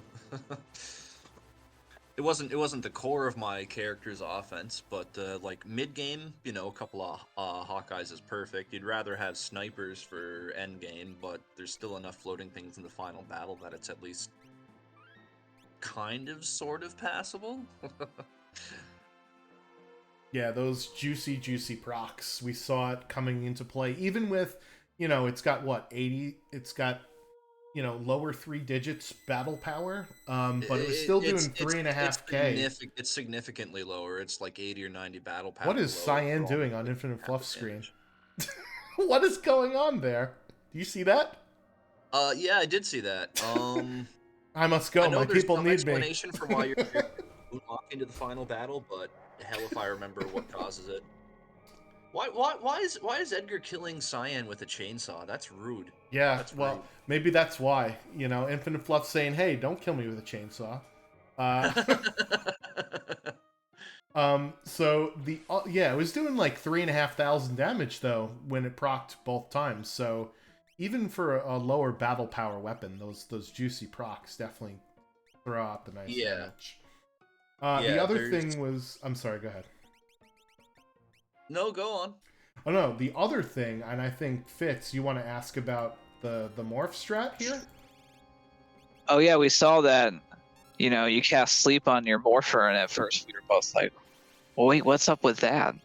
And then we saw what happened when their bar ran out, but they didn't revert. And Yeah. I just didn't know that it could be done with sleep. So that was like, what made you pull that one out of the bag of tricks? Oh, anytime I can use permanent morph, I will. It saves a ton of time in the final battle. Unfortunately for me, the magic part was a jerk, and so I was down to just doing 5,000 a turn with Edgar's jumps instead of about 8,000. Yeah, I have always tried to time it so that the bar runs out in between phases, and I've screwed it up so many times. So I'm glad to know that there is another way to do it if you use, sleep or stop, right, on your morph character. The easiest way to do it is have a character that isn't the morpher use quick whenever the bar runs out. That's definitely the easiest way to do it. You can use sleep and stop, but there's always the chance your character blocks the magic. But I knew that that my morpher had no shield and no magic evade, so I'm like, this sleep spell is not going to miss. So it was just kind of crossing my fingers that the extremely physical first tier didn't just punch my morpher and wake them up immediately. Yeah. Well, we had thought that the strategy had run out when your sleeper did get punched in the face, but then we saw the sprite was still changed, and we're like, we don't know how this works. So thank you for teaching us something, Jack. Appreciate it. As long as the bar is empty while the character is like sleep, stop, freeze, or another character is under quick, you got permanent morph. That's all there is to it. And I think for you, the only hiccup in this seed, you took the Vanilla Doom fight pretty easily. But Ifrit and Shiva, we saw a Shiva appearance. That one was giving you a little bit of trouble. Yeah, didn't have the right elemental magic on Celes. Like, her level just didn't get high enough to get the Nat Ice 3. and I really couldn't do. There was nothing I could do to damage her to put the damage from the Valiant Knife up, so it was going to be a slow fight no matter what. So out of all of the runners on stream, you were the only one that did not do the opera, and I don't think you went to the Coliseum either. No. So for you, was it just the reward wasn't good enough in this particular flag set for either the Coliseum or the Illumina for the doing the opera? From the Coliseum, auto shell's defensive. That's not killing stuff faster. So I wasn't interested in that. Not even the 10 spells? That you never know what spells you're gonna get. Yeah, I ended up with a great. bunch of level 3s, so I don't regret the decision not to go to the Coliseum. I'm Yeah. kind of thinking it would have been nice to just suck it up and have gotten the Illumina early on, but I looked at the Terra start and I'm like, I'm loaded with treasure. I'm gonna find some way to get through this, and honestly, like, if not for the fact that I ran out of good ammo late in the siege, or couldn't really get the Valiant Knife online properly, like, my offense would have been fine without Illumina. Oh no. Disaster is striking right now in Tier 2 for Infinite Fluff. A frozen character, a confused character that is now stopped. And they killed Celes with a death proc. Oh jeez. That's what tier 2 does to you sometimes. It's horrible. Yeah, so you and Mark were actually, sort of neck and neck on at the end of Tier 2. You had a slight edge on Tier 3, but then I think it was your offensive prowess that just took you way past, and gave you that 3-minute win advantage. So congratulations on a really, really nice final Kefka there as well. Yeah, Natural Celes is great to have in the final battle, because you can just keep attacking with her Runic up. You're not going to get pelted with Hyperdrive or Ultima. Yep. Fitz, you got any other questions for Jack here? Yeah, one last one. I think we've seen in some of our previous Coliseum racers, people will get the skip by loading up like the middle in Kefka's Tower and taking out bosses that way. But we saw you and Mark and a couple of runners get those extra bosses outside of the tower. So I'd love to hear kind of what your thought process behind that decision was. Oh well, that was easy. Whenever I got the requirements for Kefka's Tower, I didn't like what my level was, and I knew I had a few relatively quick to access bosses, so I just went and beat up a few of them to gain my endgame levels and went from there. Nice. Were you feeling the kind of tweaked up scaling compared to Ultros League at all as you were going? There were a couple of parts where I felt like things were a little more durable than I was expecting, but in terms of what they were dishing out for me, I didn't really notice much of a difference.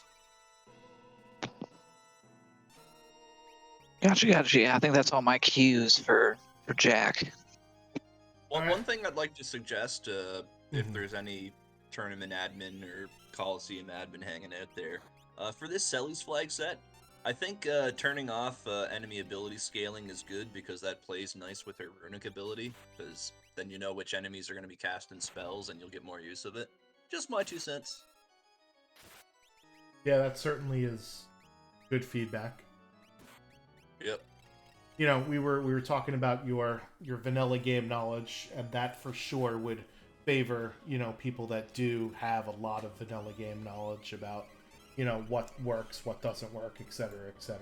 So that's always something to lean into. Some of the problem bosses, if there isn't the elemental scaling where you don't know what kind of elemental moves will be coming out, can be completely shut down with Runic. Magimaster, Atma, Runic, that's all you need to beat him. Yep.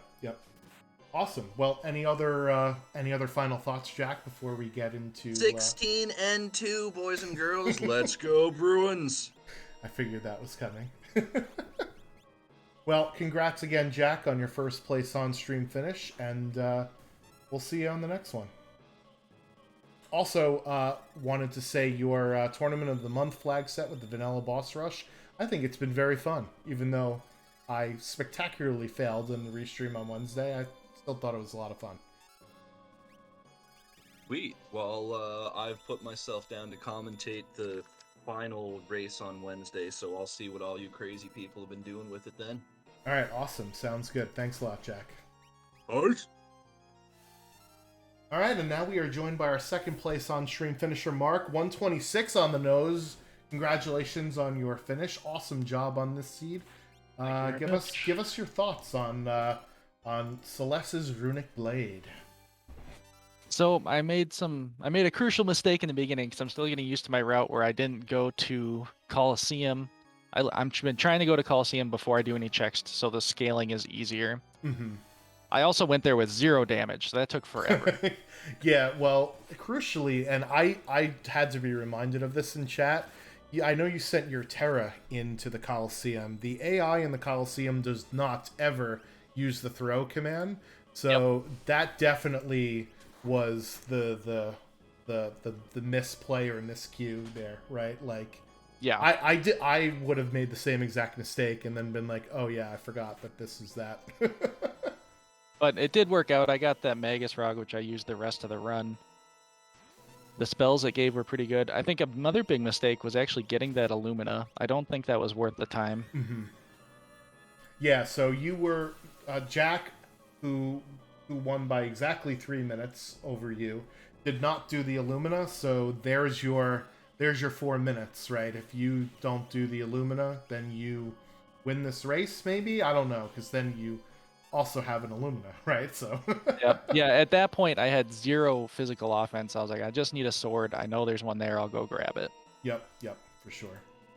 So the other thing was you went through and you did Magitech 3. Yep. Was that because you were thinking, okay, well, Magitech 3 is a guaranteed either character or item, and there's 2 bosses there? The bigger thing is the 2 bosses. So I've been always trying to get the 12 bosses, because it's easy to get the 12 boss skip if you just prioritize the boss heavy checks. And Magitech is the best. It's 4 bosses right there. Yeah. I know I hate Magitech 3 with a passion, so I'm going to have to get used to doing that in this Coliseum flags, right? Because all of them have the skip at 12 bosses sort of thing. Yep, I think this flag set really kind of makes Gnome Nightmare not as good, really, because it's only 2 bosses. Yeah, for sure. It is good because you do still need to get 6 characters and 9 espers, right? And Dream is usually a place where there's a lot of espers, and in this seed there was 3 of them in Dream, I believe, right? So yep. Still was really good to have it for getting your unlock. The other thing was, I think the only problem that you had, mostly, other than the very beginning with the Coliseum, was Doom almost gave you the business, like Lock pulled through, like he did to me on Wednesday night. But yes, the Valiant Knife with the Genji glove. So when you saw the Valiant Knives in the shops, did you think immediately, oh, I have to get these now, or did you circle back and get them later? I had the Genji glove from the start, and I saw those Valiant Knives. It's like, Locke needs something to do. I'm going to sell absolutely everything to get 2 of these things. And I really sold most of my items. Yeah. Fitz, do you have any questions here for Mark? I don't think so.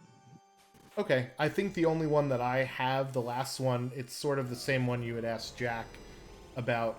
You had your requirements, but you still did a couple more bosses, and was that to get levels and the skip? Because you also did the dragon at the end of the seed as well, right? Well, I got the room. So I forgot that Mog does not count as a free check. So I didn't think there'd be a character there. Yeah. So I went up to Kefka at Narsh to find the character, and I saw Saban. I'm like, great, I'll go get an item for Mog. But then it was a character there as well. But I needed that Kefka at Narsh boss for the skip. So. Yeah, that's what I was thinking, right? You had the requirements, but still did that for the skip. So, yep, and then my perfect. levels were a little low, so I did a dragon before heading in. And then tier 3 kind of gave me the business, but beyond that. Yeah, tier 3 was a bit of a, put your foot on the gas. Whoa, hold up. Let's get on the brakes a little here. Because you were just destroying stuff, and then all of a sudden there was Meteo, and then Train, and I think you had queued up a quick, and it didn't work out that way, right? So Yeah, the trains kind of threw me for a loop, so I had to pause for a little while. Yep.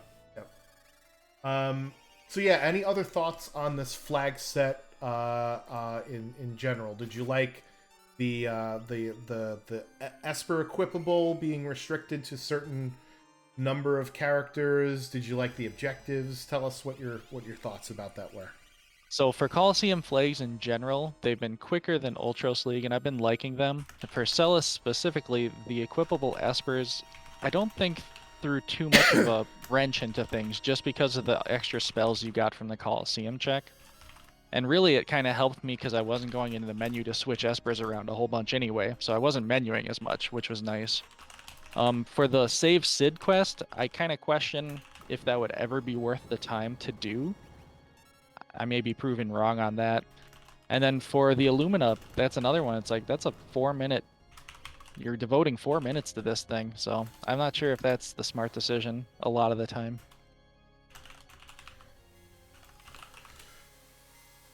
Yeah, it totally depends on what you find, right? Like, I think I said when we were looking at the flags, I probably would never ever do the opera scene unless I found absolutely nothing. And when we had Terror with Throw, I was never going to do the star in an opera. But saving Sid takes like 45 seconds to a minute, and if you get a high tier item out of it, it might be useful, right? It's not that long for one item that's useful, but I agree. It's still a time investment. You would need to have nothing. And in this seed, we started with Cyan with GP Rain. We started with Terror with Throw. So there wasn't really much of a reason to do it. Yeah, otherwise I'm liking these Coliseum flags. Was it a Genji shield, Gar? I none of the racers on stream did the Save Sid quest, so we'll have to see what it is. Maybe I'll just load up the seed afterwards and find it out. So yeah, anything else for Mark Fitz? Already talked about the flags. No, I think you hit a lot of the stuff. It was a great race to watch, and yeah, I'm excited to try out more of these flag sets myself. Yeah, for sure. You and Jack were kind of neck and neck there on. He had just done the 10 hits on tier 2 when you casted Phantom to get prepared for the 10 hits. So I think with a little bit better luck on tier 3, this would have been a lot close. It was a lot closer than the 3 minutes that it seems, right? So. Yep. If I hadn't had that Coliseum mishap in the beginning, that would have saved a lot of time. Oh, for sure. Yeah, there was definitely time saves, but I think 126 is a fantastic time. So congratulations on it for sure. Yep. Yeah. Thanks you guys for putting this on, and the other racers for being here. It was real fun. Yeah, no problem. And we'll catch you on the next one, Mark. Thanks for volunteering to be on Restream. Can't have the show without our racers either. So thank you. Yep. Sounds good. Night, guys. All right. Catch you later. All right. So we've got Infinite Fluff up and Final Kefka, and here comes the Fallen One. Thankfully, we found the Mega Elixir in a pot in Norsh.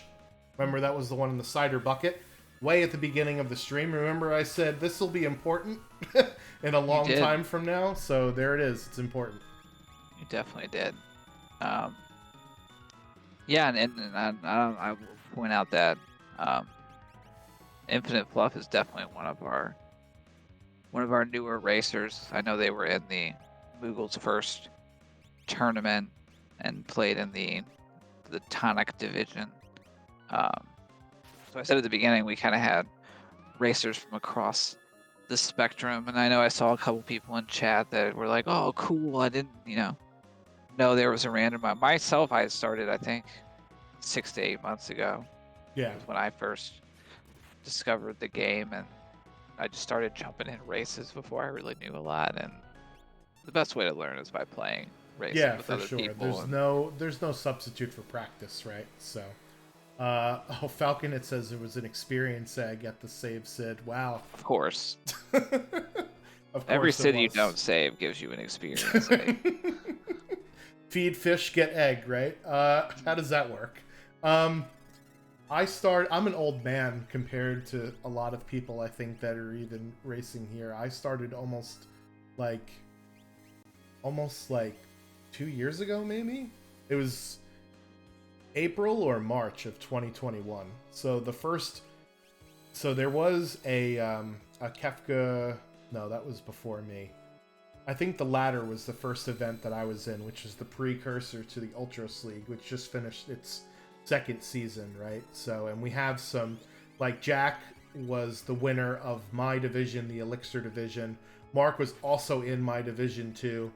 So there is a lot of really good runners in this race, you know.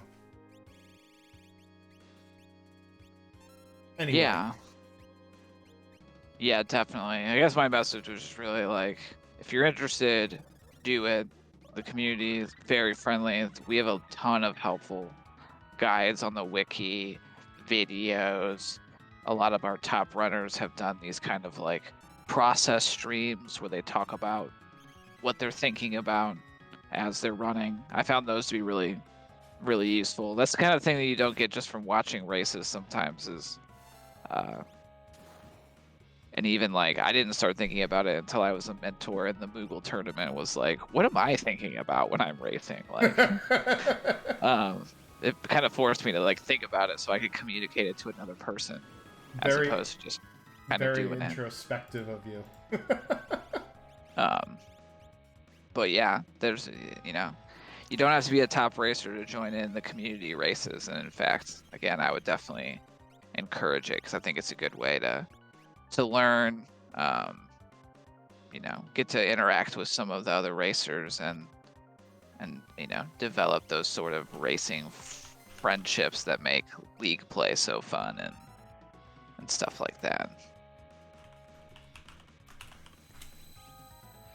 I think, yeah, Infinite Fluff's doing a pretty decent job. I think we've seen one goner, and so they're doing a good job of being patient, getting ready for... Yeah, double Havoc Wing recovery from that is never fun, too. Especially with, half of his party's got those dank meme shades on. It is hot up in the sun where he is. And there it is! The Crack Pow 1:48.29 is the official time from Infinite Fluff, so that's a GG for him. GG's. 1:48, what?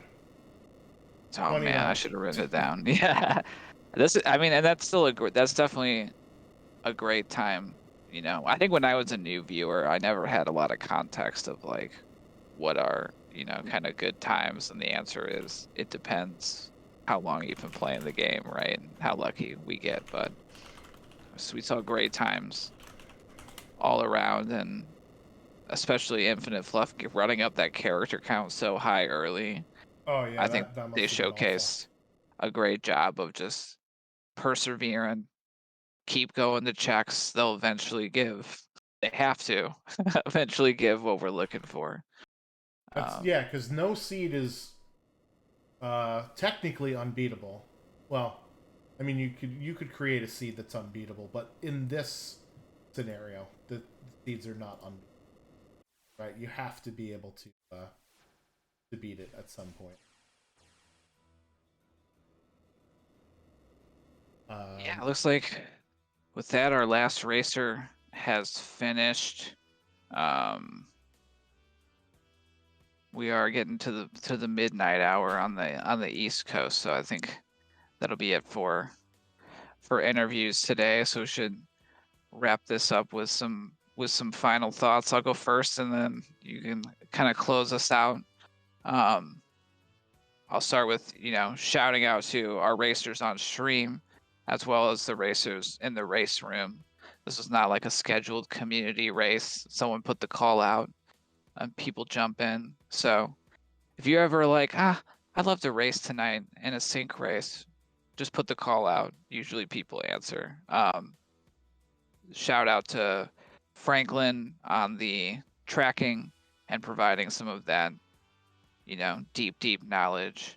And of course, my co-commentator, Schwantz, also restreaming, the real hero, jumping in, making this stream happen. Kind of last minute. And finally, sign up for the Coliseum. If you're brand new to the game, join our our Discord. Ask questions. Um, tell people that you're new and you're streaming, and usually one of our more experienced runners will just wander into your chat and be helpful. And Schwann's, close this out. Yeah, so we can't have the show without our racers. So thank you, Nobody War, Mark, Infinite Fluff, Jack, for volunteering to be on stream. It's not easy to be on restream. You got everybody watching you, and there's pressure and things like that. It gets easier the more you do it, obviously, but there's still always like the pressure to do well, because other people are watching you, and we in the commentary booth are judging you very hard. No, I'm just kidding. But yes, thank you to Franklin as well for doing the tracking on the 1s and 2s, pushing all the buttons, making our jobs really, really easy.